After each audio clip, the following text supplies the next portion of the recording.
இயேசு கிறிஸ்துவின் நாமத்தில் அன்பின் வாழ்த்துக்கள்.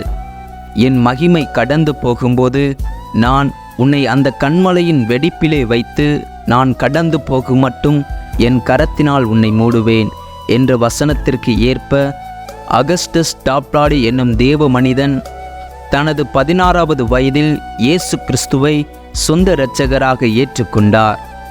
மாம்ஸ் மோரிஸ் என்னும் ஊழியர் ஆத்தும பாரம் கொண்டவராய் தெருவில் பிரசங்கம் செய்து கொண்டிருந்த ஒரு சிறு கூட்டத்தில் அகஸ்டஸ் கலந்து கொண்டார். அந்த ஊழியர் எபேசியர் 2:13 வசனத்திலிருந்து சத்தியத்தை பகிர்ந்து கொண்டார். முன்னே தூரமாயிருந்த நீங்கள் இப்பொழுது கிறிஸ்து இயேசுவுக்குள் கிறிஸ்துவின் இரத்தத்தினாலே சமீபமானீர்கள் என்னும் இந்த வார்த்தைகள் அவருக்குள் கிரியை செய்ய ஆரம்பித்தது.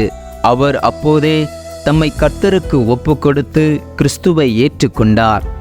சில வருடங்கள் கழித்து அவர் ஒரு சூறாவளி புயலில் சிக்கிக்கொண்டார்.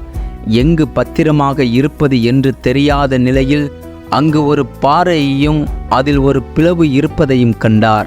அந்த பிளவில் புயல் ஓய்வு மட்டும் தங்கியிருந்து தப்பித்தார். தனக்கு அந்த புகலிடத்தை கொடுத்த தேவனை துதிக்கையில் கண்மலையான கிறிஸ்துவும் தமக்காக பிளக்கப்பட்ட அவரது சரீரமும் அவருடைய கண்முன் தோன்றியது. அங்கேதானே இந்த பாடலை எழுத ஆரம்பித்தார். பிளவுண்ட மலையே புகலிடம் ஈயுமே.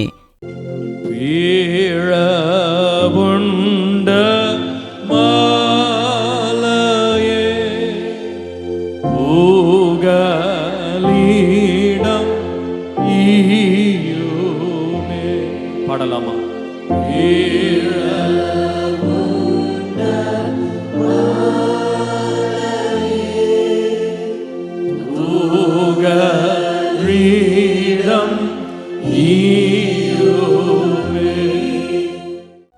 இந்த நாளிலும் நாம் இந்த பாடலை பாடி நம் கண்மலையாகிய கிறிஸ்துவை நினைவு கூர்ந்து துதிக்கிறோம். நமக்கு ஒரு புகலிடம் உண்டு. நம் வேதனையில், நம் துன்பங்களில் நம்மை மறைத்து புயல் நீங்கும் வரை தம்முடைய கரத்தின் மறைவில் மறைத்து பாதுகாக்கும் தேவன் நமக்கு உண்டு. கொடூரமானவர்களின் சீறல் மதிலை மோதியடிக்கிற பெருவெள்ளத்தைப் போல் இருக்கையில் நீர் ஏழைக்கு பலனும் நெருக்கப்படுகிற எளியவனுக்கு திடனும் பெருவெள்ளத்துக்கு தப்பும் அடைக்கலமும் வெயிலுக்கு ஒதுங்கும் நிழலுமானீர். ஆம், நம் தேவனே நமக்கு பலனும் திடனும் அடைக்கலமும் கோட்டையுமானவர். அவரின் செட்டைகளின் நிழலிலே களி கூறுகிறோம். இந்த சீரை பெற்ற ஜனமாகிய நாம் எவ்வளவு பாக்கியம் பெற்றுள்ளோம். இந்த காணொளி நிச்சயம் உங்களுக்கு ஆசீர்வாதமாய் இருக்கும் என்று நம்புகிறோம். இந்த காணொளியை கேட்ட உங்களையும் உங்கள் குடும்பத்தையும் கர்த்தர் ஆசீர்வதிப்பாராக. ஆமேன்.